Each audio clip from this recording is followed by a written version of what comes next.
আসসালামু আলাইকুম। সবাই কেমন আছেন? আশা করি ভালো আছেন। আজকে আমি একটা দেশাল মোরগ রান্না করব। তো এখানে পেঁয়াজ, রসুন, আদা ছিলে নিয়েছি বাটার জন্য। আর এখানে মূলা নিয়ে নিয়েছি। আসলে মূলত রেসিপিটাই মূলা দিয়ে করব। রেসিপিটা করার জন্য আমি এখানে পেঁয়াজ, রসুন বেটে নিয়েছি, আদা, জিরা বেটে নিয়েছি। দিয়ে দিলাম ধনিয়ার গুঁড়ো, মরিচের গুঁড়ো। এই রেসিপিটা আসলে দেখলে মনে হয় যেন কেমন রান্না, মূলা দিয়ে দেশি মোরগের মাংসর রান্নার রেসিপি। আসলে এতটাও খারাপ না। তো আমার এক নোয়াখালীর এক মাওই আছে, আমার ননদের শাশুড়ি, উনি আবার নোয়াখালীর। তো উনি এই রেসিপিটা আমাকে খাইয়েছিলেন। তো আমার ভালোই লেগেছিল, তো আমি ট্রাই করলাম।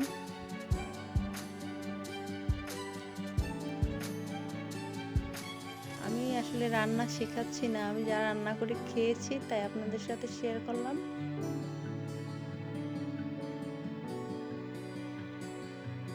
তো মাংসটাকে কষানো প্রায় হয়ে এসেছে।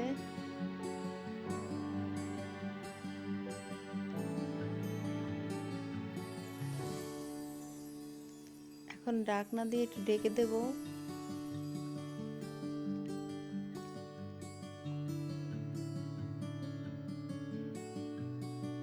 অতিরিক্ত জাল জ্বলার কারণে মানে তরকারির ভাবটা একটু বেশি উঠতেছে।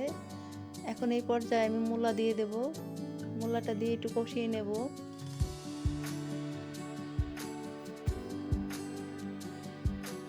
তো অনেকে শুনলে হয়তো বলবেন যে মূলা দিয়ে মাংস রান্নার রেসিপি কিভাবে হয়। আসলে এতটা খারাপ লাগে না।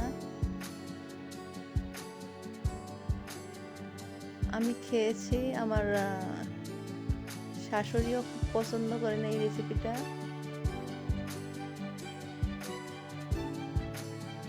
তো মূলা দেওয়ার পরে এখন ভালো করে কষিয়ে নেব।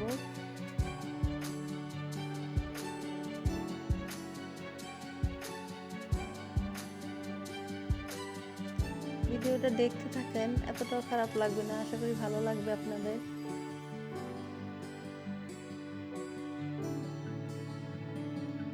আমাদের ঘরেও গ্যাসের চুলা আছে। গ্যাসের চুলায় সবসময় রান্না করা হয় না, কারণ অনেক খড়ি আছে আমার, সেজন্য খড়ি দিয়ে রান্না করতে হয়। কেউ খড়ি বলে, কেউ লাকড়ি বলে, তো আমি খড়িটাই বলি আমরা বেশি।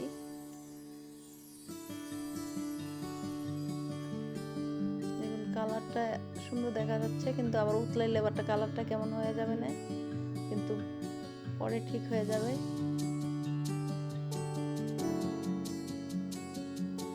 তো এখন 4টা এলাচ আর দারচিনি বেটে নিলাম।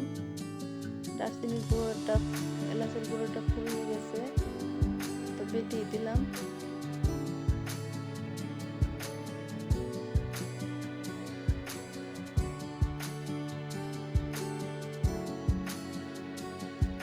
এখন ঢাকনাটা একটু ঢেকে নেব ভালো করে সিদ্ধ হওয়ার জন্য।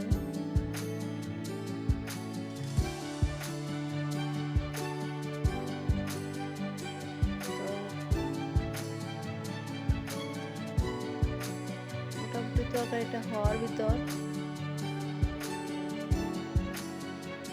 এখন আমি 4টা কাঁচামরিচ ফালি করে রেখেছিলাম, পুরোপুরি ফালি করি নাই, অর্ধেক করে ফালি করেছি। সবাই তো জাল সমান খায় না, সেই জন্য এভাবে দিলাম। যার প্রয়োজন হবে যে সে জালটা নিয়ে নেবে।